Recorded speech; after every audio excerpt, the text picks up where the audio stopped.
네, 안녕하세요 여러분. 인사드리겠습니다. 전국청년연합 바로서다 대표 김정희라고 합니다. 반갑습니다. 네, 우리 출주극 콘서트 제1회 출주극 콘서트 이지성 작가의 북더트에 와주신 여러분들 모두 환영합니다. 네, 오늘 작가님의 강의 잘 들으셨나요? 네, 정말 이름이 아깝지 않게 이 시대의 지성으로서 너무 좋은 강의 해주셔서 다시 한번 박수 부탁드립니다. 감사합니다. 고맙습니다. 저도 사실 이지성 작가님의 리딩으로 리드하라부터 네, 저도 오랜 팬으로서 이지성 작가님 책을 정말 많이 읽었는데요. 여기 오신 팬분들 네, 다시 한번 우리 이지성 작가님의 강의 많이 좋으셨죠? 네, 그래서 앞으로 우리 이지성 작가님의 질문도 많고 궁금한 것도 많으실 텐데요. 제가 대신해서 몇 가지 질문을 드리는 인터뷰를 진행해 보도록 하겠습니다. 네, 이지성 작가님께 질문 드릴게요. 네네. 성공적인 베스트셀러 작가의 삶을 살고 계시잖아요. 무려 네, 출판 시장이 이렇게 어려운 대한민국에서 예. 무려 500만 부가 넘는 책, 대단하죠, 그죠? 네, 30여 권이 넘는 책을 쓰시고 500만 권이 넘는 책의 베스트셀러 작가이신데요. 사실 어느 순간부터 보수 기독교적인 관점에서 유튜브도 하시고 또 1만 킬로미터 같은 이런 좀 선명한 색깔의 책을 또 내시다 보니까 좀 부담되진 않으셨는지 어떻게 이런 베스트셀러 작가라는 그런 평안하고 좋은 삶에서 안정된 삶에서 한국민 구출 사역이라는 북한 선교 사역에서도 가장 빡세고 힘들다는 이런 사역에 들어가게 되셨는지 한번 스토리를 들어보고 싶습니다. 네, 제가 책에도 잘 써놨지만 처음에는 아무 생각 없이 제가 생각을 했다라면은 절대 참여를 못했을 것 같아요. 아무 생각 없이 참여를 하게 됐고 뭐 심지어 중국 단동에 탈북인을 최초로 구출하러 갔을 때도 탈북인 구출에는 거의 관심이 없었고 단동 양고기 맛집 검색이나 하고 있었던 그리고 스타벅스가 어디 있는지 그러고 있었던 정신 나간 그 상황이었기 때문에 처음에 아무 생각 없이 들어갔던 거고요. 그리고 제가 이거를 결정적으로 제 인생의 사명으로 삼게 된 계기는 어떤 지식인의 양심이라고 해야 될까요? 제가 우리 민족의 아픔과 이 현실을 알게 되었을 때 이 아픔과 현실을 다루고 있는 지식인은 한국에 한 명도 없었습니다. 오히려 이 아픈 현실을 외면하게 만드는 이제 잘못된 인권에 대한 이야기들이 난무하고 있는 한국 사회였고, 그래서 나마저 여기에서 목소리를 내지 않는다라면 이거는 영원히 끝나는 거다. 이거는 지식인의 양심으로서 내가 이건 반드시 해야겠다라고 이제 시작을 하게 되었고요. 여기까지 왔는데 사실 저도 인간이기 때문에 늘 후회가 참 이렇게 동반되는 그런 날들이었던 것 같아요. 앞으로도 후회를 좀 많이 하게 될 것 같은데 어려운 일이 닥칠 때마다 그러니까 제가 여러분 아시잖아요. 제가 거의 간첩죄로 국가보안법 위반으로 뭐 고소도 당하고 수사도 당하고 위반한 적이 한 번도 없고 오히려 국가 안보를 위한 발언을 했는데 어떤 시민단체한테 그런 고소를 당해서 제가 그 먼 길을 가서 몇 시간 동안 조사를 받고 그럴 때 저를 조사하던 수사관님도 어이없어 있지만 고소 내용이 근데 이제 그게 정말 한심하잖아요. 내가 바쁜데 그런 이제 일들을 겪고 그리고 또 이제 언론에 의해서 좀 집단적으로 린치를 당하거나 그런 일들을 겪을 때 그럴 때는 좀 약간 내가 너무 위험한 길에 들어섰나 뭐 후회가 될 때도 있긴 하지만 저는 이제 또 지식인이기 이전에 또 이제 개인적으로 기독교인이고 그러면 결국 저는 이제 그런 것들을 이제 성경 말씀이라든지 뭐 기도 물론 뭐 많이 하지는 않습니다. 그런 이제 시간들을 통해서 결론 늘 제 가슴을 두드리는 게 있어요. 두드리는 결론이 이거는 저한테서 온 건 아닌 것 같아요. 어떤 초자연적인 존재 우리가 뭐 성경의 하나님이라고 표현하는 그 분한테 온 것 같은데 늘 제 가슴에 선명하게 뭔가 깨달음을 주시는데 그거는 너는 이 길을 가라 끝까지 가라 라는 거 그 어떤 선명한 주시는 것 때문에 여기까지 올 수 있었던 것 같고 앞으로도 이제 그렇게 해서 이 길을 계속 가게 될 것 같습니다. 네, 박수 한번 부탁드립니다. 네. 그러면 이 분위기를 이어 좀 더 심층적인 질문을 제가 잠깐 드려보겠습니다. 저희가 알기로 출판계는 사실 조금 치우쳐져 있잖아요, 그렇죠? 근데 아니요, 치우쳐 있는 정도가 아니라 아주 그냥 예, 거기 뿌리입니다. 그렇죠. 뿌리죠. 네. 모든 것 everything. 제가 오늘은 진행자기 때문에 좀 우아하게 말했습니다. 예. 제가 개떡같이 말해도 찰떡같이 알아들어 주신 우리 맞다. 청중님들 수준이 방송을 해야 높으시기 되니까. 때문에 제가 언어 순화를 좀 했는데요. 예. 네, 그 출판계가 이렇게 많이 치우쳐져 있는데 네네. 본인의 명성과 인정을 버리고 이런 어떻게 보면은 꼴통 보수 이런 자 요런 노선을 택하신 이유가 네네. 있는지 용기를 어떻게 내셨는지 네, 한번 더 한마디 더 들어보고 싶습니다. 그러니까 기본적으로 우리 사회는 저는 굉장히 공정한 사회가 되어야 된다고 생각합니다. 그런데 이 공정이라는 게 보통 여태까지 우리 사회에서는 정말 좀 되게 부끄러운 건데 물질적인 것에 치중이 돼 있었어요. 그러니까 돈 많은 사람과 뭐 돈이 없는 사람의 어떤 공평한 세상. 그런데 이게 또 뭐랄까 이런 자유민주주의 체제에서는 또 이게 또 옳지 않은 이야기거든요. 그래서 이제 이 외에 좀 깊이 들어가야 되는 내용이니까 생략을 하고 굉장히 기울어진 운동장이고 공평하지 않은 세상이고 공평에 대한 문제, 공정에 대한 문제가 제기가 참 많이 되고 있는데 특이하게도 그런 문제 제기를 하시는 분들이 가장 불공정한 분들이세요. 그러니까요. 예, 대표적으로 이제 우리 직접적인 실명을 거론해서 죄송합니다만 저도 좋아하는 유시민 선생님. 그러니까 저는 늘 이해가 안 되는 게 평생 공정을 외치셨는데 왜 이분은 책을 늘 단독 저서를 하실까? 유시민과 청년들에서 한 페이지씩, 유시민 선생님 한 페이지, 그리고 불우한 청년들 한 페이지씩 해서 그렇게 하고 인쇄도 이제 공동으로 나누시고 뭐 그래야 되는데 아무도 그렇게 하지 않으세요. 그러니까 뭐랄까 우리 사회에서 불공정을 외치는 최전방에 서 계신 분들은 사실 저기 마이클 샌델이라는 하버드대학 교수님도 그걸로 유명하잖아요. 공정을 팔아서 자기는 불공정하게 살면서 공정을 팔아서 떼돈을 버시는 분인데 그러니까 정말 한국 사회가 너무 잘못되어 있는 게 뭐냐면은 이 한국 사회가 잘못되어 있다. 공정하지 않다라고 평생 주장하고 책을 쓰고 강연을 하고 방송에 나오고 스타가 되고 이러신 분들이 알고 봤더니 가장 불공정한 사람들이에요. 네. 그런데 이들의 불공정이 어디 있냐? 문화에 있다라는 거죠. 특히 출판업계. 그래서 제가 뭐 예를 들면 그렇습니다. 제가 실화인데 제가 자꾸 이제 출판계에 계신 분들이 이제 한국사 책을 내는데 대한민국사 책을 내는데 김대중 대통령부터 시작을 해요. 너무 불공정하잖아. 그런데 그 출판사 대표님은 공정한 세상을 만들기 위해서 출판사를 만드신 분이에요. 엄청 성공하신 분인데 또 학생운동권 시절 학생운동권을 하셨고 본인이 감옥을 다녀오지 못한 걸 굉장히 후회하시는 분이에요. 네, 그런데 제가 봤을 때 너무 역사적으로 너무 불공정한 거예요. 그래서 제가 지적을 했죠. 아니 대표님 너무 불공정합니다. 이거 우리 아이들의 눈과 귀를 가리는 거고 아이들에게 공정한 교육의 기회를 주셔야 되지 않겠습니까? 그러려면 이승만, 박정희부터 건국 대통령부터 쭉 시작을 해야 되는 게 맞지 않겠습니까? 그랬더니 그분이 저를 앉혀놓고 1시간 동안 이승만이 왜 개새끼인지를 1시간 동안 저희가 역설을 하면서 그래서 이건 민족 반역자이기 때문에 넣을 수 없다. 이 사람은 대통령도 아니고 근데 이제 듣다 보니까 제가 마치 노동당원과 대화를 하는 느낌이 그 정도로 이제 문화계가 불공정한데 근데 이제 불공정 99.9% 불공정한데 그거는 모든 권력과 부를 그들이 소유하고 있다라는 거고 그들에게 대항했다라는 가루가 되어서 부서진다라는 거죠. 그래서 사실 이제 많은 분들이 모르시지만 저는 출판계에서 이미 가루가 되도록 여러 번 부서졌던 사람입니다. 그들이 그들의 이너서클에 들어오라는 제안을 여러 차례 했지만 거기 갔으면 저는 지금 제2의 유시민이 되었을 거예요.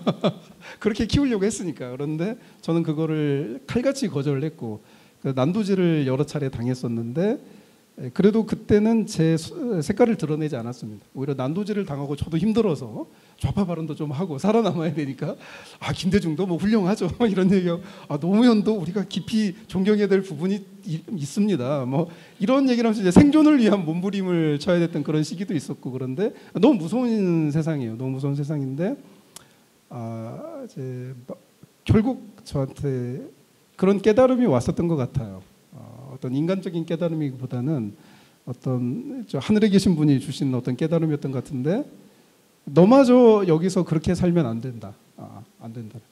그러니까 결국 제가 이게 조금 이제 뭐 비하인드 스토리인데 제가 예전에 그 기독교 방송에 출연을 한 적이 있습니다. 그 문재인 정권 초기인가. 근데 되게 유명한 기독교 유명인들이 이제 대기실에 여러 명이 계셨는데 거기서 이제 굉장히 이제 비판적인 이야기를 정권에 하시더라고요. 그런데 저는 그래서 그분들이 이제 나설 줄 알았습니다.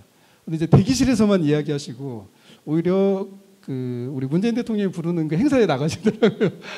그런 걸 보면서 이제 굉장히 또 충격을 받고 배신감도 느끼고 그랬는데 어쨌든 저한테 가슴에 왔던 깨달음은 너는 그들처럼 하지 마라 라는 거였어요. 그러니까 누군가 한 사람은 가루가 되어 부서질지라도 다 부서져서 요만한 가루만 남아있을지라도 그 가루가 되어서도 이야기를 해야 된다라는 거죠. 이거는 공정하지 않다. 이건 기울어진 운동장이고 이 문화부터 바로잡아야 되고 역사부터 바로잡아야 되고 인권을 바로잡아야 된다. 그런 사명감을 계속 어떤 분이 계속 부어주시는 것 같아요. 그래서 이렇게 있는 거고, 네. 그래서 여기 이제 기독교 신앙을 안 가지신 분도 계시겠지만 또 불편하실 수도 있겠는데 죄송스러운 마음입니다만 저는 제가 기독교인이 아니었다라면 절대 이렇게 제가 버티고 있을 수가 없다. 이거는 인간적으로는 불가능하다. 예. 그래서 또 제가 이렇게 끝까지 버티고 살아남아야 또 이렇게 의식 있는 유명하신 분들이 또 자신의 의견을 건전하게 바르게 전파하는 사회가 아무리 유명하든 그리고 그걸로 인해서 불이익을 받지 않는 사회가 공정한 사회잖아요. 네. 그래서 뭐 그렇게 생각하고 있습니다. 말이 너무 길어졌네요. 아니 한 질문 대답이 너무 주옥 같아서 한 질문이 끝날 때마다 박수가 나오는 인터뷰는 저도 처음인 것 같습니다. 네, 그래서 이 부분에서 저희가 또 하나 좀 유치한 질문을 좀 드려보도록 하겠습니다. 지금 사실 큐카드에는 없는 제 질문인데요.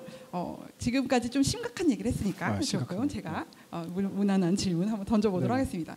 작가님도 하루 종일 너무 바쁘시잖아요. 근데 예, 잠잘 때 누워서 침대에서 유튜브 보시거나 아니면 뭐 하세요? 여가 시간에 맨 마지막에 하루의 마지막에 어떤 것으로 위안을 느끼시나요? 하루의 마지막에 만화책을 어떤 만화? 저는 일본 만화 광팬이어서 사실 오늘 새벽에도 되게 좀 피곤하고 힘들어서 자기 전에 제가 성경책을 읽고 그렇게 거룩하지는 않고요. 날라리 꼬츠 케이지라고 일본 전국시대 그 무산대 말도 안 되는 그 사무라이 판타지예요. 그거 읽고 그다음에 이제 그 네이버 웹툰에 들어가서 호랑이 형님이라고 해요. 그거 보고 이제 내일은 또 이제 싸움 독학 봐요. 네. 이 시대 최고의 지성도 만화책을 보시는군요. 네. 네. 저도 봐도 괜찮겠습니다. 네. 한 가지 민망하고 수준 낮은 질문 두 번째 가겠습니다. 여러 권의 책을 쓰셨는데 다 내 새끼 같고 하겠지만 그 중에 제일 아끼는 책이 있다면 뭘까요? 제가 제일 아끼는 책은 당연히 인쇄가 가장 많이 들어오는 꿈꾸는 다락방이죠. 역시 매력적인 솔직한 대답이셨습니다. 걔만 내 자식이에요. 그 인쇄가 제일 많이 나온 책이 뭐였을까요? 꿈꾸는 다락방. 네, 꿈꾸는 사람. 뭐 거의 뭐 요즘 기준 한 3, 40억 나온 것 같은데. 오, 네, 부럽습니다. 아니 이제 뭐 10한 5년에 걸쳐서 나온 거. 네. 그래도 15년 동안 꾸준히 팔리는 책을 쓸 수 있다는 게 정말 부럽습니다. 네네. 먼저 또 하나의 질문을 저희가 좀 근본적인 질문을 해보려고 하는데요. 네네. 저희 이번에 전국 청년연합 바로 서다가 앞으로 계속 할 무브먼트로서 문화 무브먼트로서 추진하는 게 추즈 굿이잖아요. 그렇죠. 그 추즈 굿, 선한 것을 선택하라. 눈앞에 당장 좋은 게 아니라 장기적으로 옳고 선한 것을 선택하라는 주제로 저희가 이번에 문화 무브먼트를 시작을 하는데요. 그래서 저희가 가장 적합한 작가님으로 이재성 작가님을 모셨거든요. 근데 본인의 인생의 삶 중에 내 올바른 선택 탑3 뭐가 있을까요? 제 올바른 선택 탑3는 첫 번째는 그 작가의 길을 선택한 거 20살에. 제가 이제 교대를 다니고 있었는데 누구나 그런 때가 있잖아요. 가슴에 뭔가 꿈이 예를 들면 뭐 성시경 콘서트, 뭐 싸이 콘서트 이런 데를 갔는데 싸이의 뭐 방방 뛰는 모습을 보면서 나도 가수가 되고 싶다. 저 정도는 나도 뛸 수 있겠다. 뭐 이런 이상한 생각이 들 때가 있잖아요. 근데 싸이는 우리에게 용기를 주죠. 이제 일단 비주얼이 그럴 생각이 들 때 이제 대부분 현실과 타협을 하잖아요. 그렇죠. 당장 그래 내가 꿈이 있지만 나 일단 당장 중간고사, 기말고사가 더 중요하고 학점이 더 중요하다. 그런데 그때 20살 때 과감히 학교를 포기하고 그래서 제가 학점이 2점입니다. 화이팅 힘내십시오. 2.2도 이렇게 될 수 있다. 아무나 흉내내면 큰일 납니다. 네. 그래서 이제 그때는 너무 고통스러운 선택이었고 무명 작가 생활이 15년 동안 너무너무 고통스러웠지만 결국 이제 우리 추주구처럼 좋은 선택이어서 마지막에 이렇게 좀 저에게 가장 영광스러운 선택이 됐고 그다음에 두 번째가 제 아내와의 결혼. 네, 제 아내와의 결혼. 오, 부럽네요. 많은 예. 네, 여자들만 박수를 치고 있습니다 지금. 네. 이게 사실 이제 많은 분들이 이제 그 비하인드 스토리를 잘 모르시는데 저기서 살짝 제 자랑질을 좀 하자면 제가 제 아내에게 3번을 채웠던 가장 큰 이유 중에 하나가 최초 공개네요. 제가 친한 여자가 너무 많아서 그 당시 믿어드리겠습니다. 네. 제 스마트폰에 뭐 이렇게 뭐 엄청난 미인대라든지 뭐 연예인 활동을 하신다거나 뭐 슈퍼모델이 뭐 이런 분들이 한 150명 계셨고 맨날 그런 분들하고 만나니까 이제 150명인데 믿어드리겠습니다. 그러니까 와이프가 그걸 알았던 거죠. 그래서 와이프가 이 인간 뭐야 이러고 이제 그게 됐는데 이제 그 와이프한테 버림을 받았을 때 와이프에 대한 너무 사랑하는 마음이 있었지만 한편으로 과거로 돌아가고 싶은 자유롭잖아요. 내가 이 사람 잘못 만나서 결혼하면 이게 좀 재밌는 인생이 사라지는데 그런데 그때 이제 과감하게 이제 다 단절하고 이제 모든 연락처를 삭제하고 아내에게 보여주면서 나 정신 차렸다. 이게 선언하고 그리고 또 채웠어요. 어떻게 믿냐 이러고 또 채고 또 3번째 또 채웠지만 그 되게 고통스러웠는데 제 아내가 또 이제 스포츠 선수 출신이잖아요. 그때 제 아내가 얼마나 황당했냐면 저를 처음 만났는데 자기의 꿈이 남자가 되는 거래요. 뭔 소리냐 그랬더니 자기가 당구 시합을 하는데 여자라서 또 체구가 좀 작잖아요. 이 힘이 많이 안 들어간다고 자기가 남자가 되면은 자기가 세계 정상에 오를 수 있는데 오랫동안 그러던 분이었어요. 그리고 그러니까 이제 저를 버릴 때 거의 제가 짓밟힘을 뭔가 갑자기 오락에서 나갔는데 갑자기 위에서 발로 밟는 막 그런 인격 모멸감을 제가 느껴가지고 제가 막 그때 기억이 아직도 나요. 막 필리핀 톤도라고 마닐라에 있는 그 쓰레기 마을에 학교와 교회를 지으러 갔을 때 하루 종일 봉사활동하고 왔는데 너무 화가 나는 거야. 이미 헤어졌는데 막 문자를 보내는 거죠. 인생 그렇게 살면 안 된다. 사람을 버리더라도 그렇게 버리면 안 된다.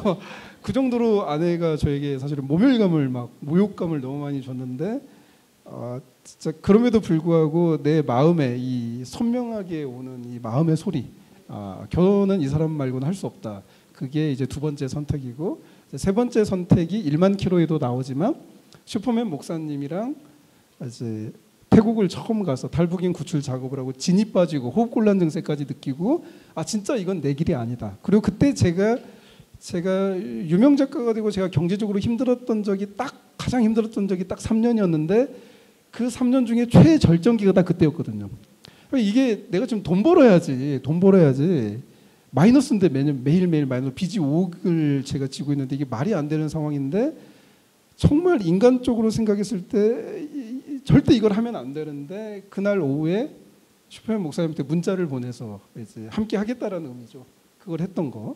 그때가 솔직히 좀 타임머신 타고 돌아가면 그 스마트폰을 빼앗고 싶기도 하지만 빼앗아서 발로 부러뜨리고 싶기도 하지만 그때가 이제 그러니까 앞에 2 선택은 저를 위해서 한 선택이었고 이제 마지막 선택은 이제 모두를 위한 선택이었던 것 같아요. 그래서 이 3가지 선택이 저에게 있어서 가장 좋은 선택이지 않나. 이거 이 타이밍에 박수 한번. 네, 그래서 청년들에게 감이 되는 우리 이지성 작가님이 아닌가 싶습니다. 그래서 츄즈굿 콘서트 제1회 콘서트의 주인공으로 우리 아주 적합한 분을 하나님 보내주신 것 같습니다. 네, 그 다음에 질문을 드려볼게요. 연결되는 질문인데요. 네네. 청년들에게 주는 메시지로 네네. 제가 질문하겠습니다. 네네. 이지성 작가님과 동역하고 싶어하는 청년들이 굉장히 많거든요. 네네. 그래서 동역자 또는 팀원 또는 직원을 뽑으실 때 네. 기준이 뭐가 있을까요? 청년들 메모하세요. 네. 저 같은 경우는 조금 제가 죄송한 얘기를 드린다라면 저는 바로 뽑지는 않을 것 같아요. 예. 일단 기본적으로 저는 먼저 과제를 줄 것 같습니다. 대표적으로 이 친구가 뭐 서울에서 대학을 나왔다. 저는 삼성에 먼저 취직을 하고 와라. 삼성에 일단 취직을 하고 그 다음에 그 취직했다라는 그 증명서를 갖고 와서 내 앞에서 찢어라. 오, 쉽지 않아요. 예, 그리고 뭐 물론 요즘 뭐 삼성전자 저도 지방대 출신이어서 이야기하는 거예요. 뭐 지방대도 뽑긴 하지만 뭐 지방대 출신이라면은 지방대가 뭐 현실적으로 대기업에 들어가기가 아주 쉬운 건 아니잖아요. 그 친구한테는 뭐 그 친구한테도 일단 첫 번째 삼성, 그 다음에 삼성이 정말 어렵겠다, 네가 어렵다라면 그 다음에 그 뭐 비슷한 또는 뭐 공무원 시험에 합격을 하고 와라. 내 앞에서 공무원증을 불태워라. 이 정도는 돼야 이제 저는 함께 할 수 있을 것 같습니다. 그러니까 제가 삼성이 중요하다, 공무원이 중요하다 그런 의미가 아니라요. 첫 번째, 자신의 능력을 증명할 수 있어야 된다라는 거죠. 어떤 일을 할 때 특히 자기 자신을 위한 일이 아니라 나라와 민족을 위한 일을 한다. 무능력한 사람이 하면 안 됩니다. 네, 제가 정말 무능력한 친구들하고 일을 여러 번 해봤는데 그거는 정말 그 사람을 내가 돕는 봉사활동이지 아무것도 안 되더라고요. 그래서 일단 유능해져라. 지금 네가 유능하다라면 너의 유능하다는 증거를 객관적인 걸 나에게 보여주고 그 다음에 네가 지금 무능하다라면 유능해져라. 그래서 일단 유능해져야 될 것 같고요. 그 다음에 내가 유능한데 이걸 버려야 되는 거죠. 그 정도는 그럼 왜 그런 어떻게 보면 되게 가혹한 기준일 수 있는데 제가 지금 그렇게 하고 있거든요. 작가로서 저는 최정점을 제가 이미 증명이 된 사람이고 저는 그걸 버리고 이 길을 가고 있기 때문에 그 정도는 돼야 제가 좀 큰 일을 할 수 있지 않을까라고 생각을 하고요. 그러면은 뭐 너무 이게 어려운 거 아니냐 받아줄 수 있는데 대신 제가 주는 미션들이 있습니다. 그 미션을 수행하면 됩니다. 예를 들면 뭐 그런 미션이죠. 중국에 가서 선교관을 개척하고 와라. 이건 삼성전자에 들어가는 것보다 더 어려운 일이니까. 네. 선교관을 개척하고 그러면 그러겠죠. 제가 감옥 가면 어떻게 해야 됩니까? 내가 책임지겠다. 뭘 책임지겠냐는 물어보면은 이제 마음으로 책임지겠다. 이 정도. 뭐 그 정도도 안 하고 어떻게 합니까? 뭐 그 정도로 이제. 네, 이지성 작가님에게 채용되기 너무 어려운 것 같습니다. 네, 그래서 유능해지는 방법을 하나 여쭤보도록 하겠습니다. 네네네. 이 작가님은 교사 시절부터 책을 항상 가까이 하셨고 다독을 권장하시는 걸로 알고 있는데요. 네, 작가님에게 채용되기 위해서 유능해지기 위해서 하나 독서하는 방법에 있어서 청년들에게 알려주고 싶은 꿀팁 있으시다면? 네. 그러니까 이제 독서라는 거는 이제 우리가 꿀팁 차원을 넘어서 우리가 독서에 대한 정의를 내리자면 그래서 우리 챗 GPT라고 있죠. 챗 GPT는 이제 기본적으로 챗 GPT가 생성하는 문서는 인터넷에 나와 있는 겁니다. 네, 인터넷. 그런데 이 인터넷에 구글 도서관도 있죠. 뭐 책이 몇백만 권이 번역 이렇게 다 이렇게 있고 인공지능이 학습을 하는데 그 인공지능이 학습을 할 수 없는 유일한 게 있어요. 그건 뭐냐면 책을 읽을 때 우리도 모르게 생각을 하잖아요. 우리의 생각을 인공지능은 이거를 가져올 수가 없습니다. 네. 그래서 인공지능 시대에는 이제 독서가 굉장히 필수적인 거죠. 네. 굉장히 필수적인 건데 그러면 이 독서를 잘할 수 있는 꿀팁이 뭐냐? 저는 이제 두 가지가 있다고 생각을 해요. 첫 번째는 전문적인 독서를 하는 거. 내가 뭔가 한국 사회에 영향을 미치는 세계적으로 영향을 미치는 그런 사람이 되고 싶어. 그런 사람은 이제 죽기 살기로 해야겠죠. 네. 그러니까 저는 이제 대표적으로 그런 사람이 되고 싶어서 제가 27살 무렵에 선택했던 거는 이제 하루에 3권을 무조건 읽는 거. 아니 밥도 3끼 먹잖아요. 왜 책을 3권을 안 읽습니까? 하루에 3권 어려워요. 예. 아니요, 이제 무조건 읽어야 되는 거죠. 네, 무조건 꿀팁입니다. 네. 네. 이제 하루에 3권을 읽지 않으면 밥을 먹으면 안 돼요. 제가 이거 초등학교 교사로 출퇴근하면서 했던 겁니다. 네, 출퇴근. 예. 아침을 먹으려면 1권을 아침에 읽어야 돼요. 점심밥을 먹으려면 점심에 1권을 읽어야 됩니다. 잘 시간이 있을까요? 예. 잠을 이제 한 3시간, 4시간 자는 거죠. 네. 20대 때, 30대 초반에만 가능한 이야기. 예. 이렇게 해서 그렇게 하다 보면은 이게 독서의 양이 쌓이면 이제 질이 쌓입니다. 갑자기 이거를 점프하는 순간들이 나와요. 그래서 굉장히 평범한 청년 이지성이 갑자기 작가로 점프하는 순간은 바로 그런 순간에 찾아오는 거고 일반 작가 그 평범한 그 숱한 무명 작가에서 갑자기 베스트셀러 1위 작가로 갑자기 저는 다 점핑을 했거든요. 이 점핑의 순간에는 제가 항상 표현하는데 컵에 책이 한 방울씩 떨어지는 거죠. 제 책을 읽은 그 저의 감정이나 생각의 결정체가 한 방울씩 떨어져서 어느 순간 컵이 넘치는 때가 오는 거죠. 그렇게 해서 저는 이제 퀀텀 점프를 제 인생에서 해갔던 부분인데 전문적인 독서는 그거고 내가 그 정도는 아니고 내가 좀 그냥 이렇게 좀 소양으로서 뭘 하고 싶다. 그런 분들은 이제 굉장히 쉽습니다. 뭐가 쉽냐면 무조건 내가 눈을 뜨자마자 시작하는 게 책이어야 돼요. 10분이라도 10분. 단 10분이라도. 이게 아침에 눈을 뜨자마자 10분 동안 책을 읽느냐 읽지 않느냐의 그 사람의 미래는 굉장히 달라집니다. 그러니까 대표적으로 제가 뭐 좀 길어질 수 있는데 제가 최근에 자기는 뭐 투자를 잘하고 싶은데 어떻게 해야 될지 모르겠다라는 거예요. 제가 되게 심플하게 이야기했죠. 아니, 워렌 버핏을 따라서 해봐. 그랬더니 갑자기 이 친구가 당황하는 거죠. 워렌 버핏을 내가 어떻게 따라하냐.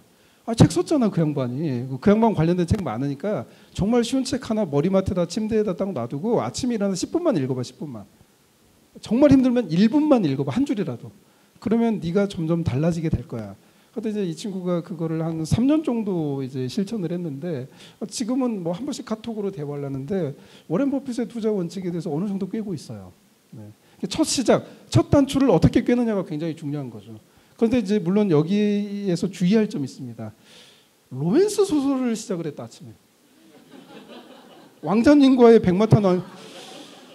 그러면 이거 인생 큰일 나는 겁니다. 인생 큰일 나는 거예요. 또 그 남자들 뭐 코인 책 뭐 이런 거, 코인으로 1000배 부자 될 수 있다 뭐 이런 거 잘못 놔두고 읽기 시작하면 이제 뇌 구조가 코인이 되는 거고, 로맨스 소설하면 뇌 구조가 이제 약간 비정상적으로 되기 때문에 가장 중요한 거는 이제 내 인생을 혁신적으로 변화시켜 줄 수 있는 그런 책을 읽어야 되는데, 그거는 아까 뭐 투자라면 워렌 버핏인 거고, 네.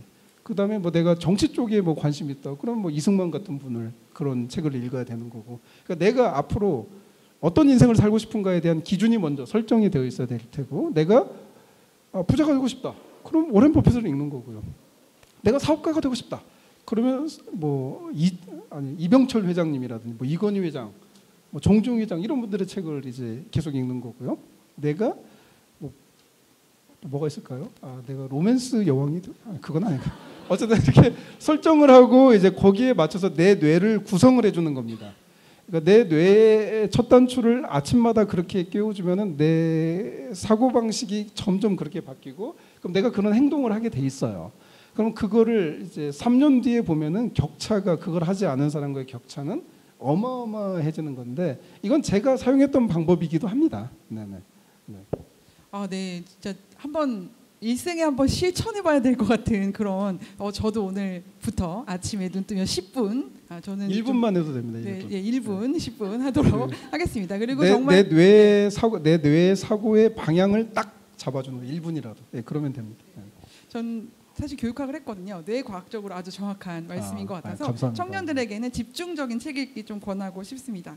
그래서 마지막으로 이 파트에서 또 질문 하나 더 드리면, 청년들에게, 20대인 청년들에게 또 4차 산업혁명 시대에 관련된 에이트란 책도 쓰셨잖아요. 근데 그런 것들을 고려하셔서 딱 3가지 조언 해주신다면 임팩트 있게 딱 3가지 조언, 이것만은 해라 이런 거 뭐가 있을까요? 일단 뭐 첫 번째, 어른들의 거짓말에 속지 마라. 어른들이 거짓말을 너무 많이 합니다. 나쁜 어른들이 한국에 너무 많아요. 마치 지금 청년 세대가 가장 힘든 것처럼 거짓말입니다. 저희 때도 힘들었고요. 우리 앞에 때도 힘들었고요. 미국도 힘듭니다. 그러니까 청년이 힘들지 않았던 시대는 없어요. 통일신라 때도 힘들었어요. 고구려 때도 힘들었고, 북한 청년들은 더 힘듭니다. 군대를 10년 가야 돼요. 예, 어디든 힘들어요. 갈 데가 없어요. 중국 청년들은 이제 전업 자녀의 삶을 살고 있잖아요. 너무 힘드니까. 그래서 청년은 무조건 힘든 겁니다. 그거를, 이게 팩트예요. 현실을 받아들이고 내가 그걸 극복을 해야지. 자꾸 어른들의 그 나쁜 어른들의 거짓말에 속지 마라. 너희가 가장 힘든 세대다. 너희를 위로한다. 다 거짓말입니다. 절대 속지 마라. 그래서 내가 현실을 극복할 수 있는 그거를 해야 되는데, 현실 극복의 첫 번째는 당연히 돈을 버는 겁니다. 내가 취직을 하든, 취직이 어렵다. 만약에 제가 지금 청년이라면 대학 졸업했는데 학점이 2.2야. 어디 취직할 수 있겠어요? 그럼 창업을 해야죠. 네. 그러니까 세상에 길은 많은 거예요. 찾지 않았을 뿐입니다. 그럼 또 그럴 수 있죠. 내가 이제 한국에서는 도저히 내가 창업도 못하고 취직도 못할 것 같다. 해외로 나가시면 됩니다. 해외에 청년들 많이 나가 있고요. 의외로 성공하는 청년들 많아요. 뭐 예를 들면 영국 런던에서 떡볶이 팔아서 몇백억을 버는 사람들도 있습니다. 네. 그 사람들이 그걸 어떻게 알았겠어요? 근데 내가 한국에서 어려우니까 내가 영국 진출해서, 결국 영국에서도 뭔가 일이 잘 안 돼서 한국에 떡볶이를 한번 팔아보자 그렇게 시작했는데 엄청난 사업가로 성장을 하고 그래서 지금은 글로벌 시대이기 때문에 4차 산업혁명 시대니까 글로벌 시대예요. 옛날에는 그래도 영어 실력이 있어야 좀 내가 됐는데 지금은 통역기 하나 어플 하나 깔아서 가면은 기본적인 건 다 되거든요. 다 됩니다. 네. 저 같은 경우 제가 뭐 하버드 전 영어를 제가 회화를 거의 못 하거든요. 미국 사람들이 이렇게 앞에서 이야기하면 뭔 소리인지 전혀 모르겠어요. 그런데 하버드 교수들하고 대화가 어떻게 되냐면은 구글 번역기를 딱 깔아놓고 이분이 영어로 대화하는 동안 이분 말은 안 들어. 왜 모르니까. 아, 이거 뭔 말이야. 뭐 관심도 없고. 통역해주는 거. 이게 통역해주시는 분이 있으니까 내가 할 말이 있어야 될까요? 그거를 구글 번역기에다 막 한글로 계속 응원을 치는 겁니다. 영어 딱 보고 이거 보면 컨닝하면서 대화를 해요. 그 하버드 교수님하고 2시간 대화를 했단 말이에요. 그런 시대야. 그래서 저는 4차 산업혁명을 내가 두려움의 관점으로 보면은 계속 내가 두려울 수밖에 없고 위축될 수밖에 없고 그럼 내 인생이 망가지고 피폐해지는데 너무 좋잖아요. 이제는 스마트폰 하나만 갖고 있어도 아니 전 세계 호텔을 잡을 수도 있고 저는 아프리카에서 비행기 탈 때도 아프리카 국내선을 그 스카이 스캐너 이런 걸로 다 예약을 하거든요. 그 뭐냐 아프리카 말 하나도 몰라도 아프리카 여행을 얼마든지 갈 수 있는 시대고 사업도 할 수 있고 또 전 세계에 또 이제 선교사님들이 많이 한국은 또 많이 가 계셔서 그런 분들 도움 받아서 많은 또 사업도 할 수 있고 제가 사실 4년 전에도 아프리카 선교사님 케냐 선교사님한테 제안을 받았는데 그분이 비즈니스 사업을 하시는데 뭐 커피숍도 하고 많은 것들을 하는데 연매출이 400억이에요. 400억 매출이. 저한테 아프리카 와서 자기 지분을 주겠다 같이 하자. 뺏기면 안 될 것 같습니다. 네, 나라가 그런 바로 설 얘기 때까지는 하시는데 그래서 시성을 뺏길 수 없습니다. 이제 첫째 어른들의 거짓말에 속지 마라. 두 번째 돈을 벌어라. 돈을 벌어라. 그다음에 세 번째 돈을 버는 목적이 있어야 될 거 아닙니까? 그 목적이 나 자신을 초월하는 것이어야 된다. 선한 일이 내 인생의 한 부분이 있어야 된다라는 거죠. 네. 그러니까 돈을 너무 많이 벌어서 인생이 이제 지루해졌다. 돈도 벌어 별거 아니다. 그럼 저한테 연락 주시면 제가 뭐 중국 단둥이라든지 뭐 태국이라든지 베트남, 라오스 이런 데 보내드리면 목숨이 왔다 갔다 하고 체포되는 그런 익사이팅 하잖아요. 인생이 이렇게 버라이어티하구나. 목숨 걸고 강을 건너오는 여자들 있고 뭐 얼마나 좋아요. 다 마친 다음에 망골스러시 한 잔 마시고 이 작가가 1만 킬로에서 이야기한 이게 바로 이런 거구나. 그렇게 딱 자기를 리프레시를 한 다음에 다시 이제 사업의 현장으로 돌아가고 직장으로 돌아가고 얼마나 좋습니까? 네, 이렇게 세 가지를 저는 말씀드리고 싶습니다. 네, 현실적인 조언 앤드 좀 불가능한 실현 불가능한 조언 마지막에 같지만, 늘 북한 얘기만 나오면 우리가 이런 마음으로 선한 것을 선택하는 choose good 하는 네. 그런 우리 청년들이 되었으면 좋겠습니다. 그래서 제가 또 분위기를 전환하기 위해서 네. 또 재밌는 질문 하나 해보겠습니다. 그렇다면 지금 당장 자유통일 맞이하기 대 네네. 준비된 통일 맞이하기 위해서 20년 뒤에 맞이하기 어떤 거 선택하시겠습니까? 이 통일의 시계가 막 되고 있는데 통일의 어떡할까요? 시기요. 근데 저는 사실 그 질문을 당장 받고 20년? 고민을 했어요. 네. 이거를 내가 재밌게 맞춰드려야 되나? 지금 두 가지 선택지가 있습니다. 재밌게 맞춰드리는 거 아니면 팩트를 이야기하는. 둘 다 들어볼까요? 네. 둘 다 말씀드릴까요? 저는 네네. 재밌는 것부터. 저는 우리 지금 당장 통일돼서 우리가 함께 우리 모두 선한 마음이잖아요. 그래서 우리 그 연예인부터 시작해서 대통령부터 시작해서 우리 모두가 우리 북한 동포들을 사랑으로 맞이하고 특히 우리 정우성 씨 같은 분이 자기 집에 북한 사람들 10명씩도 하고 자기 집에? 이게 막 다큐멘터리로 보도되고 막 이렇게 해서 아니면 예능으로 보도되고 그래서 뭔가 익사이팅한 코리아 모두가 우리 옛날 금모으기 운동처럼 한국은 저런 저력이 있구나. 역시 한국 사람들은 정의 민족이고 훌륭해. 이런 정말 버라이어티한 정말 세계가 놀랄 그런 아름다운 일이 대한민국 땅에서 충분히 벌어질 수 있다. 이렇게 생각을 하고요. 이게 재미있게 아름답게. 그리고 두 번째 이제 이게 진심이겠죠? 북한 사역을 5년 하면서 제가 만난 굉장히 냉정한 제가 깨달은 저만의 팩트를 말씀드리면 통일은 불가능하다라는 겁니다. 현재의 기준으로 가면. 왜 그러냐면은 이 한반도라는 곳은 지정학적인 게 있어요. 그러면 그 많은 사람들이 그 잘못 착각을 하고 있는 게 뭐냐면 미국이 지정학적 한반도 위치 때문에 대한민국을 포기하지 않을 것이다. 이건 굉장히 잘못된 생각입니다. 미국은 얼마든지 한국을 포기할 수 있어요. 대한민국. 미국은 일본은 포기하지 않습니다. 왜냐하면 태평양을 막는 이제 최고의 그 전초기지이기 때문에 또 미국은 또 이제 해군이 또 항공모함이 강하잖아요. 공군도 강하지만 그러면 대한민국은 언제든지 미국이 포기를 할 수 있는 나라입니다.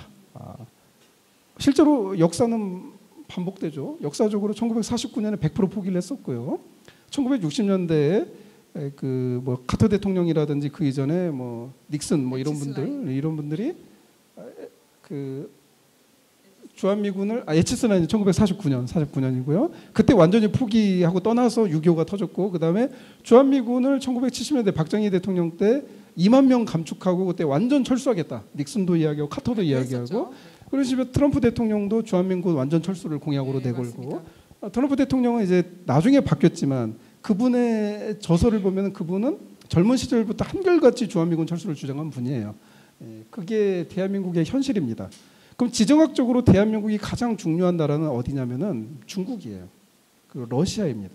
그래서 여러분이 생각을 하셔야 돼요. 역사를 항상 보셔야 됩니다. 청일 전쟁이 어디서 일어났죠? 대한민국 한반도에서 일어났습니다. 러일 전쟁, 러시아하고 일본하고 전쟁하는데 한반도에서 일어났어요. 자, 그러면 자, 일본은 뭐 우리 우방이니까 지금은, 그래서 미국이 세계 질서가 있으면 주도하고 있는 이 형국으로 가면 일본은 우리나라를 침략할 일은 없습니다. 미국 주도하의 세계 질서를 놓고 보면. 물론 이제 대한민국이 뭐 최악의 경우 적화가 되어서 문제가 생겼다 그러면 그걸 상상하고 싶진 않아요. 예, 미국 일본 연합군이 대한민국을 한반도를 침공할 수도 있겠죠. 조선 대한민국 공화국을 침범할 수도 있겠는데 그건 너무 만화 같은 이야기고 저는 그런 일은 없을 거라고 생각하고요. 그럼 이제 역사적으로 보면은 즉 중국과 러시아는 전쟁까지 불사하면서 한반도를 갖고 싶어하는 지정학적 그들의 목숨이 생명이 달려 있다라는 거죠. 한반도가 자기 것이 되어야 중국은 안전해집니다.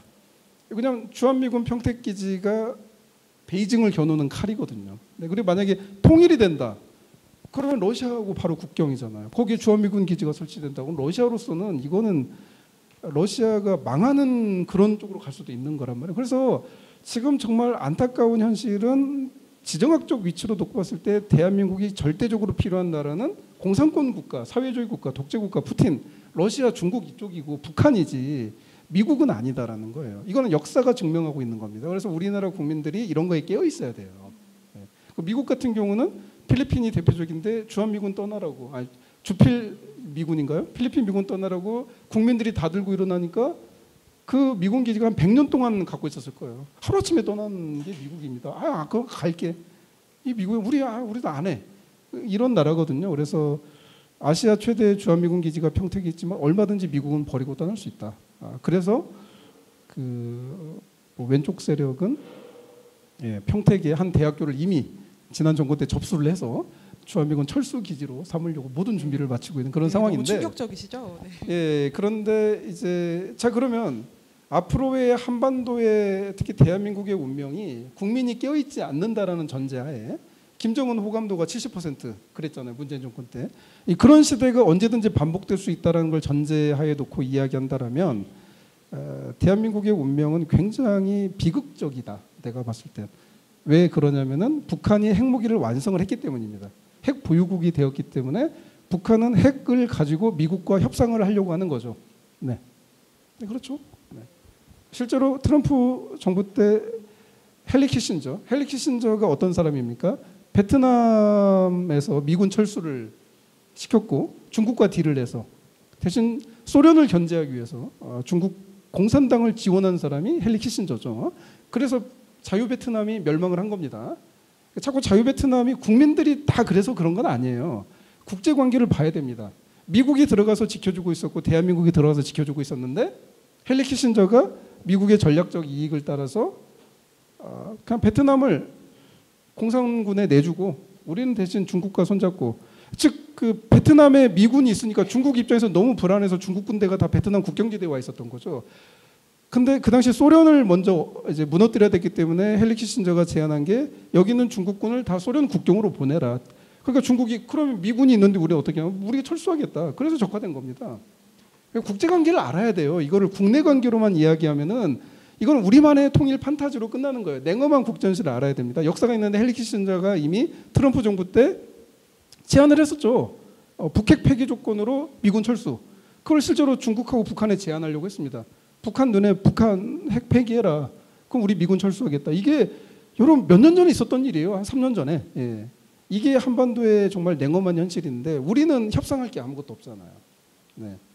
그리고 그러면 이제 시간은 계속 흘러갈 것이고, 그리고 한국에 너무 많은 이 국민들이 늘 선동을 당하고 평화쇼에 늘 이런 상황이면은 이제 언젠가는 잘못하면 우리가 북한에 흡수될 가능성이 높다. 통일은 올 텐데 어떤 형태의 통일이냐? 우리가 북한에 흡수되는 형태의 통일이 될 가능성이 높다. 그래서 이제는 탈북인이 아니라 탈한반도인이 생기는 거죠. 일본의 거대한 난민촌이 생겨나고 우리 대한민국 국민들이 보트 타고 또 뭔가 이게 튜브 타고 대한해협을 건너는. 네. 듣는 게 괴로운데요. 네, 상상하고 싶지 않지만 북한 땅에서 한반도 절반 위쪽에서 일어나고 있는 팩트죠. 이게 남쪽에서도 일어나지 않으리라는 보장은 아예 없습니다.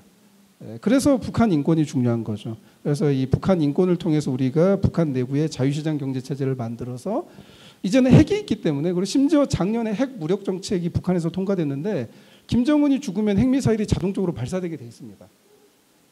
뭐 미국이든 뭐 일본이든 대한민국이 어딘지는 모르겠지만 그렇게 돼 있기 때문에 지금 그냥 솔직하게 냉정하게 말씀드리면 김정은 정권을 건드릴 수 있는 요인은 아무것도 없어요. 미국이 폭격도 못합니다. 이제는 제거를 못해요. 제거하면 워싱턴으로 핵미사일이 날아가는 구조이거든요. 예. 이거는 좀 죄송합니다. 이거 전설의 고향도 아니고 뭐 내가 지금 뭔 얘기를 하는 거야? 지금 미쳤나 봐. 네, 이런 최악의 시나리오와 최상의 시나리오를 다 들은 이 상황에서. 그런데 이제 우리만 전제하신 내용이 국민이 깨어나지 않으면 전 여기 희망을 걸고 싶습니다. 모두 그러시죠? 네. 그래서 이제 뭐 이제 희망적으로 이야기하면 우리가 깨어 있으면 됩니다. 북한 인권에 깨어 있고, 그래서 인권의 이름으로 미국이 절대 떠나지 못하게, 전 세계 자유지정이 대한민국을 포기하는 순간 이들은 홀로코스트를 방치했다라는 어떤 그런 인류 최악의 전쟁 범죄자가 되는 거죠. 그런 구조로 우리가 만들어 가야 되는데, 그러려면 우리 모두가 깨어 있어야 되는, 특히 북한에 대해서. 그러면 저는 충분히 우리가 북한을 흡수하는 통일이 충분히 될 수 있을 거라고 보고요. 그래서 이제는 뭐 전쟁을 통해서, 폭격을 통해서, 뭐 김정은 암살을 통해서 아무것도 없어요. 할 수가 없습니다. 경제 제재 30년을 했어요. 북한이 망했나요? 더 강해졌습니다. 이 현실을 인정을 하고 이제 우리는 그러면 마지막 남은 게 인권 전쟁밖에 없다. 그러면 이 인권 전쟁에 희망이 있는 거냐? 희망이 있습니다. 역사적 선례가 있습니다. 레이건 대통령이 최종적으로 소련을 해체할 때 인권으로 해체를 했거든요. 지금 중국의 인권 문제를 계속 미국이 거론하는 이유가 뭘까요? 인권 전쟁입니다. 우리나라 국민이 몰라서 그러지. 결국 핵을 갖고 있기 때문에 전쟁으로 뭐 해결이 안 돼요. 인권으로 결국 해결을 하는 수밖에 없다. 그게 미국의 어떤 이런 국제 전략 중에 하나고, 여기에 우리 국민들이 함께 해야 된다. 그랬을 때 미국이 우리의 인권 전쟁의 파트너는 대한민국이다, 동아시아에서. 그러면은 미국이 우리를 절대로 떠날 수가 없는, 그리고 그만큼 우리는 강해지는 거죠. 미국과 함께 가면서. 그래서 결국 북한의 자유를 선물하는, 그거는 결국 우리가 충분히 할 수 있다. 1만 킬로가 시작이다. 네. 뭐 이렇게 생각합니다. 감사합니다. 네, 귀한 질문들에 대한 대답 들어봤는데요. 정말 우리가 국민을 깨우고 나로부터 바로 서서 우리 국민들의 의식을 깨워서 우리가 인권운동에 다 같이, 특히 북한 인권운동에 동참함으로써 전 세계에 벌어지는 인권 전쟁에서 동아시아의 파트너로 우뚝 서는 우리가 되지 않으면 우리의 생존도 불안한 그런 상황인 것 같습니다. 여러분, 통일은, 북한 인권 운동은 선택이 아니라 우리 생존을 위한 필수라는 거 우리 청년들에게 꼭 말씀드리고 싶습니다. 자, 이제부터는요, 딱 시간이 많이 흘렀기 때문에요, 딱 세 분만 선택해서 관객들의 질문 한번 받아보도록 하겠습니다. 네, 관객분들 중에서 질문하실 분 한번 손 들어주실까요? 네, 요 제일 처음 손 들어주신 이분에게 마이크를 좀 갖다 주시기 바랍니다. 네. 안녕하십니까. 저는 육군대위 김성민입니다. 대위일 줄 알았습니다. 오, 네, 박수. 알았어요, 네. 네, 이렇게 분위기가 처음부터 딱 군인이었어요. 알았어요. 네, 이렇게 존경하는 이지선 작가님을 만나뵙게 돼서 너무 영광입니다. 아유, 반갑습니다. 감사합니다. 그리고 이렇게 자리를 마련해 주신 바로서다 그리고 관계자분들께서도 너무나도 감사드린다는 말씀 드리겠습니다. 현재 육군 대위로 군복무하고 있지만 네네. 우리나라에서 얼마나 많은 간첩들이 있는지 가늠이 안 됩니다. 네네. 작가님께서 간첩들의 활동들과 우리나라를 위협하는 사건들을 네네. 많이 알고 계실 거라 생각이 듭니다. 아, 예. 그래서 북한 인권 관련해서 네. 북한 인권 관련해서 간첩들의 대표적인 활동들은 무엇이 있고 아, 예. 앞으로 우리를 위협하는 것은 무엇인지. 제가 진행자로서 무난하게 마무리하고 싶었는데 질문이 네. 더 센 게 나와서 네, 지금 저희 바로 서다와 아무 상관없는 질문입니다, 여러분. 네, 시청자 여러분, 저희의 의견이 아닙니다. 그렇지만 아, 예. 들어보고 싶네요. 네. 식은땀이 나서 아까 앞에서 실컷 엄청난 얘기를 해서 이제 헛소리 좀 하려고 했는데 이게 더 예, 그 북한 인권 쪽의 간첩은 그러니까 참 뭐랄까 참 저는 좀 깝깝하긴 해요. 왜 무슨 간첩 이야기를 우리가 해야 되는 이런 시대인가? 간첩에 대한 거는 이제 경찰하고 공안 검사들이 알아서 하면 되는 일인데 근데 북한 인권 쪽에 저는 간첩이 많다고 봅니다. 실제로 저희 팀원 중에 한 명도 간첩으로 판명이 되어서 저희가 최근에 경찰청에 아니 수사기관에 저희가 그 자료를 넘긴 적도 있고요. 너무 놀라운데요. 네, 그래서 여기는 이제 간첩이 넘쳐나는 곳입니다. 네. 누가 간첩인지 알 수도 없고요. 그리고 저는 제 유튜브 멤버십 회원님들, 특히 5단계 회원님 중에서도 간첩이 몇 명 계시는 것 같습니다. 예, 저한테 계속 이상한 요구를 저는 하시는데 아닙니다. 이상한 요구를 하시는데 간첩이 아니고서야 그런 요구를 할 수가 없거든요. 그래서 이미 이 간첩들이 연락이 저한테도 계속 오고 있는 상황이고요. 그리고 해외에서도 자기가 탈북자다 이렇게 해서 연락이 오는데 이상하거든요. 그럼 슈퍼맨 목사님이랑 같이 그 메일이라든지 그 뭐 페이스북으로 날라온 이런 것들을 분석을 해보면은 거의 80% 이상 간첩이다. 만나면 안 된다. 이런 것들. 그래서 저희 활동하는 거에 제가 봤을 때 저희가 북한 인권 쪽으로 어떤 활동을 한다 그러면 10명 중에 아무리 못해도 진짜 정말 보수적으로 잡아도 30%는 간첩이다라고 생각하는데 귀여운 간첩들입니다. 네, 귀여운 간첩들이고 귀여운 친해지려고 하는 간첩은 간첩. 뭘까요? 예, 뭐. 그래서 지금 작가님 보호 차원에서 이 어려운 질문에 대한 대답을 여기까지 듣도록 하겠습니다. 네. 우리 다음 질문 여성분 없을까요? 여성분 용기를 좀 내주세요. 맨 앞에 계시는 네 우리 마이크 넘겨주시기 바랍니다. 네. 마이크 준비해 주시고요. 잘 들었습니다. 감사합니다. 제 질문 아까 보여주신 동영상에서 네네. 탈북 여성들이 네. 자유를 찾아서 열심히 가고 있다고 말을 했는데요. 네네. 근데 그분들은 자유를 경험하지 못했는데 네네. 북한에서도 중국에서도 네네네. 어떻게 자유라는 걸 알고 그걸 찾아서 온다고 말하는 건지. 네네. 그게 그 여성분들은 자유의 개념을 알고 있습니다. 저희가 아무나 데려오는 게 아니거든요. 슈퍼맨 목사님이 이제 어떤 제가 말할 수 없는 루트인데 그 루트를 통해서 오랫동안 교육을 하십니다. 교육을 하셔서 첫 번째는 자유와 인권에 대한 교육을 하고요. 그다음에 두 번째 목사님이시니까 신앙에 대한 교육을 합니다. 그래서 그런 이제 최정예 분들을 우선적으로 데려오는 거고요. 그리고 그런 분들이 와서 비밀 선교관 그쪽에 가서 석 달씩 이제 저랑 같이 가본 분들도 계신데 저 같으면 절대 못 있을 것 같아요. 아침 6시부터 밤 10시까지 그 교육만 받아요. 그래도 북보단 나으니까 건드리는 게 아닐까요? 네, 어쨌든요. 그래서 사실은 굉장히 자유나 인권에 대해서 일단 교육을 받고 저런 이제 자유에 대해서 이야기하시는 분들 이미 다 깨우치고 대한민국 국민보다 더 잘 알고 이제 건너시는 분들 그런 분들 영상을 저희가 추려서 보여드린 거고요. 그리고 이제 아까 말씀하신 그 개념을 모르고 오시는 분들도 많습니다. 그런데 그분들은 저희가 그냥 구출하는 거지. 아까 영상에 보여드린 분들은 저희가 통일 한국 시대에 북한의 리더가 필요하잖아요. 탈북인 리더. 그 개념으로 저희가 구출 전부터 저희가 딱 선별을 해놓고 쭉 데려와서 선교관까지 해다면 이제 강을 건너는 그분들에 대한 영상입니다. 그런데 아쉽게도 그분들이 다 와서 그러면 그런 이제 리더의 길을 가느냐는 아니고요.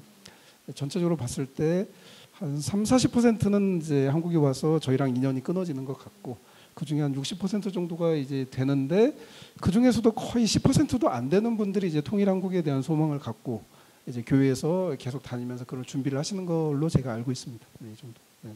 네, 그럼 이제 마지막 질문 마지막 질문 한번 번쩍 손 들어주시가요? 네, 네, 네. 그러면 네 남자분 두 분인데요. 제가 임의로 맨 앞에 계신 분으로 선택하도록 하겠습니다. 눈빛이 너무 초롱초롱하셔서 네, 저도 너무 간절한 눈빛으로 저 레이저 쏘는 줄 알았어요. 내가 오늘 이분한테 질문을 안 드리면 제 밤에 잠이 안 올 것 같은 눈빛. 먼저 이렇게 지성인으로서 용기 있게 앞장서서 대한민국을 깨우고 보수 지성인들을 깨우고 우리 이수영 작가에게 박수 한번 부탁드리겠습니다. 아유, 감사합니다. 진행을 해주시네요. 질문이 아니라. 네, 감사합니다. 저는 이수영 작가님과 수보의 목사님의 신변 안전이 되게 많이 걱정이 되거든요. 뭐 북한 간첩들도 있고 이렇게 인터넷 이메일도 있고 고증 같이 많지 않습니까?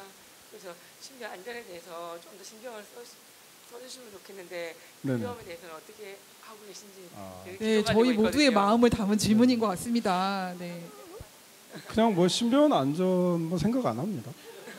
관심도 별로 없어요. 뭐 그냥 어쩔 수가 없어요. 그냥 북한을 만만히 보시면 안 됩니다. 북한이 어떤 곳이냐면은 이제 최근에도 이제 목사님이 이제 뭐 또 관여하시는 사건이 있는데 이제 탈북인인데 그 친구가 청년인데 해커예요. 해커인데 한국에서만 2천억을 뺀 친구예요. 한국에서만. 그런데 북한에 뛰어난 그 해커 이런 사람이 너무 많아서요. 모든 걸 다 알고 있고요. 그다음에 이제 제 책에도 제가 써놨지만 이거는 제 주장이 아닙니다. 우리나라 최고 북한 해커 추적자 세계 넘버원 문종현 이사가 이야기해 준 건데 뭐 목사님이 뭐 1위 해커 부대 1위 서열 1위 저는 3위. 근데 지금 보니까 저는 뭐 조금 이렇게 신경 안 쓰는 것 같아요. 목사님만 계속 신경 쓰고 알게 된 거죠. 이지성 별거 아니구나 뭐 이 정도로 된 것 같은데 그들은 저희에 대한 모든 보고서를 매일 정리해서 파일을 따로 만들어서 놔둔대요. 제가 책에 쓰지 않았지만. 네. 그래서 저한테 이제 처음에 문종현 이사님이 저한테 이런 얘기를 하시더라고요. 작가님 혹시 룸사롱 다닙니까? 아니요. 그랬더니 다행이다. 바람 핍니까? 아니요. 그랬더니 다행이다. 그러면서 해커 부대가 해킹을 하는데 간첩을 만든대요. 이렇게 한국에 갑자기 아무 상관없던 사람이 갑자기 나와서 북한에 대한 우호적인 발언을 한다. 방송이나 언론에서. 그럼 그 사람이 이미 북한에 간첩이 되는데 해킹을 통해서 되는 거다.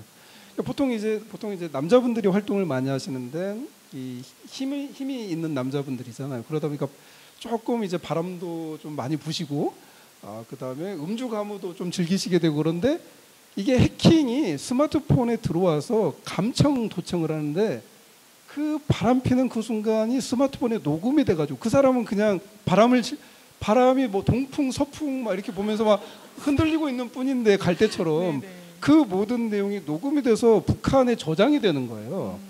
그래서 이제 한 몇 달 뒤에 갑자기 카카오톡이나 이메일이나 문자로 파일이 하나 북한에서 날아온대요.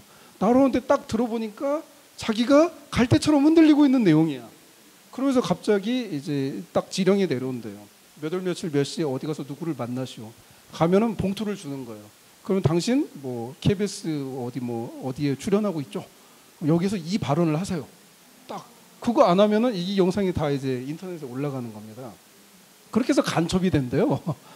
예, 그게 이제 저도 그렇게 될 뻔했던 거죠. 그런데 다행히 제가 지금까지 이렇게 반북한 발언을 하고 있다. 그러면 이제 제가 바람에 흔들리지도 않는 분이시고, 네, 가정은 안전한 걸로 예, 뭐 이해하도록 하겠습니다. 알코올하고 친하지도 않은 분이시다. 이렇게 이제 보시면 될 것 같습니다. 그래서 그 문종현 이사님이 저한테 얘기해 준 겁니다. 그래서 이렇게 해서 자기도 모르게 의도치 않게 북한에 나팔수 역할을 하고 있는 사람이 한국에 의외로 굉장히 많다.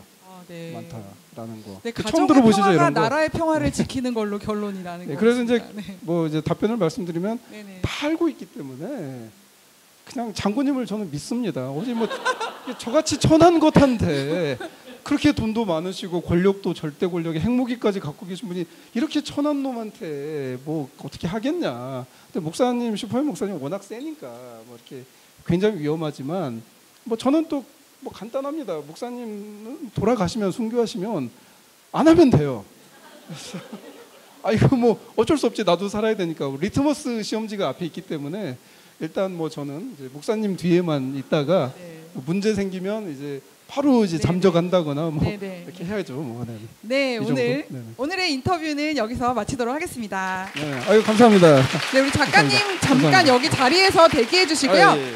여러분들 오늘 행사 와주셔서 너무너무 감사드리고요. 오늘 여기까지 하고 사진 촬영하도록 하겠습니다. 감사합니다. 네, 전국청년연합 바로서다 정희 대표였습니다. 감사합니다.